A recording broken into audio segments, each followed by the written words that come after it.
Hello friends, I am Aprati. Welcome back to our channel plants space. कभी कभी जो चीज़ फ़ायदा करती है एक समय पे जाके वो नुकसान भी देना शुरू हो जाती है। तो आज हम इसी टॉपिक पर बात करेंगे। गर्मियों में हम आपको सजेस्ट करते हैं कि आप अपने प्लांट्स मिला जुला कर रखिए, यानी कि अगर आप गर्मियों में प्लांट्स को अलग अलग रखते हैं तब परेशानी आ सकती है, क्योंकि गर्मियां होती हैं, तेज़ धूप पड़ती है पौधों पर, तो उसमें जो मॉइस्चर है, मिट्टी में जो नमी है वो जल्दी ख़त्म हो जाता है, वो पोरेट हो जाता है, जो उसका मॉइस्चर होता है, पानी होता है।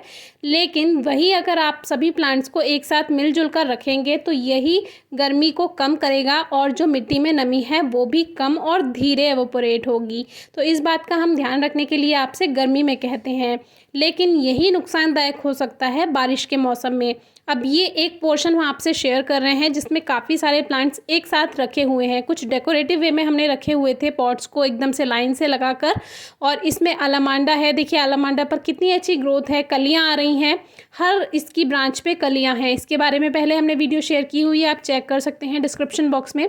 तो ये जो प्लांट है ये सभी एक साथ रखे हैं। हर श्रृंगार की वीडियो हमने कल आपसे शेयर की, ग्रोथ काफ़ी अच्छी है और रेनी सीजन में प्लांट्स आपको हरे भरे दिखाई देते हैं।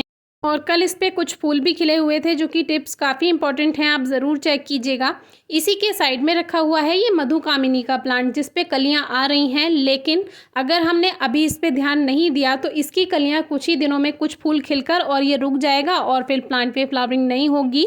और ऐसे ही हम आगे चलते हैं तो देखिए यहाँ पर आप देखेंगे कि पहले मधुकामिनी है, फिर हर श्रृंगार है, फिर अलामांडा है, उसके बाद गुड़हल है। तो ये गुड़हल पर आप देखिए अभी तो बहुत सारी कलियां हैं, लेकिन वही अगर टाइम पे ध्यान नहीं दिया तो ये कलियां तो खिल जाएंगी अभी, लेकिन इसके बाद की फ्लावरिंग नहीं हो पाएगी।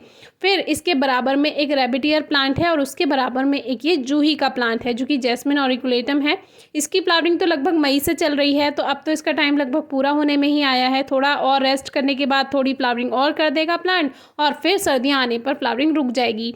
अब ये बीच में एक रैबिटियर का प्लांट है। जो ये रैबिटियर है इसकी फ्लावरिंग अभी फ़िलहाल रुकी हुई है, लेकिन ग्रोथ अच्छी है, लेकिन ये बीच में यहाँ ये छुप गया है, जिससे इसको नुकसान हो सकता है।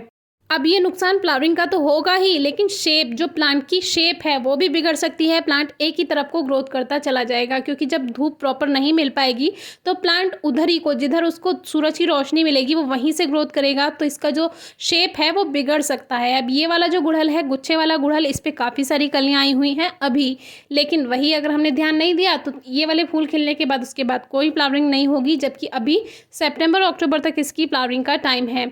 अब यहाँ पर क्या है, ये एक बेल है जो कि मॉर्निंग ग्लोरी वाइन है, मॉर्निंग ग्लोरी की बेल है, इपोमिया भी इसको कहते हैं। तो ये हमारे एक पॉट में ग्रो हो गई है, अपने आप सीड्स बिखर जाते हैं और वही ग्रो हो जाते हैं, ग्रो करने की ज़रूरत ही नहीं होती। इसमें काफ़ी अच्छी फ्लावरिंग होती है, लेकिन अभी क्या है, अभी फ्लावरिंग शुरू होने वाली है इसकी, क्योंकि अभी तो ये ग्रोथ ही कर रहा है और अभी ये चारों तरफ फैल चुका है। जो कि सारे पेड़ एक साथ, पौधे एक साथ रखे हुए थे, तो ये चारों तरफ फैल चुका है और आगे की तरफ तीसरे चौथे पॉट में ये दोबारा से एक और बेल अपने आप से ग्रो हो गई है। अब ये इतनी ज़्यादा फैल चुकी है क्योंकि जहाँ जहाँ इसको फैलने का मौका मिलता है ये उधर उधर को ग्रोथ करना शुरू कर देती है, और कुछ पत्तियाँ इसकी पीली बारिश की वजह से हो जाती हैं, तो इसमें परेशानी की कोई बात नहीं है। तो देखिए दूसरी बेल यहाँ से फैली हुई है, तो ये दो बेल हैं जिसने यहाँ के सभी पौधों को लगभग कवर करना शुरू कर दिया है। तो अगर हमने ध्यान नहीं दिया तो ये सारे में फैल जाएगी।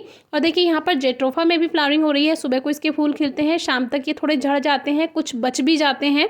तो जेट्रोफा के बारे में भी आपको वीडियो डिस्क्रिप्शन बॉक्स में मिल जाएगी। तो इस बेल ने फैलकर सबको ढक लिया है। अभी थोड़े थोड़े पत्तियां बाहर हैं दूसरे प्लांट्स की, इसीलिए प्लांट फोटोसिंथेसिस कर पा रहे हैं और कुछ फ्लावरिंग दे पा रहे हैं। लेकिन अगर हमने टाइम से इसको नहीं अलग किया तो फिर ये प्लांट की ग्रोथ रुक सकती है। तो अभी तो सभी में कलियां हैं, लेकिन अभी हम इसको सबको अलग करना होगा। रेनी सीजन में प्लांट्स को थोड़ा थोड़ा दूर कर दीजिए, क्योंकि जो नमी होती है, बारिश लगातार होती रहे तो पौधों में, मिट्टी में नमी हो जाती है। और अगर हम प्लांट्स की भीड़ बढ़ाकर रखेंगे, यानी उन्हें एक साथ मिला जुला कर रखेंगे, तो सूरज की रोशनी प्रॉपर नहीं मिल पाएगी। वैसे भी रेनी सीजन में सूरज कम ही निकल पाता है, तो जो मिट्टी की नमी है वो लगातार बनी रहेगी। तो अगर आप थोड़ा दूर दूर रखेंगे और सूरज की रोशनी मिट्टी पर पड़ती रहेगी, तो जो एवोपोरेशन है वो होता रहेगा, यानी मिट्टी की नमी धीरे धीरे ख़त्म होती रहेगी, एकदम से भीड़ नहीं बढ़ेगी। तो उससे भी प्लांट अच्छी ग्रोथ करेंगे और चारों तरफ से पौधा ग्रोथ करेगा। आप देखिए भीड़ रहती है तो एक पौधे की टहनी निकल पाती है एक जगह से, दूसरे पौधे की दूसरी जगह से, तो जहाँ को धूप मिलती है वो वहीं को ही ग्रोथ करते चले जाते हैं। अब ये प्लांट्स हमने थोड़ा सजा कर रखे हुए थे पॉट्स को लाइन से, तो अब इसको हम अलग अलग कर देंगे। तो आप भी इस बात का ध्यान रखिएगा, कोई क्वेरी हो तो ज़रूर पूछिएगा। Thank you.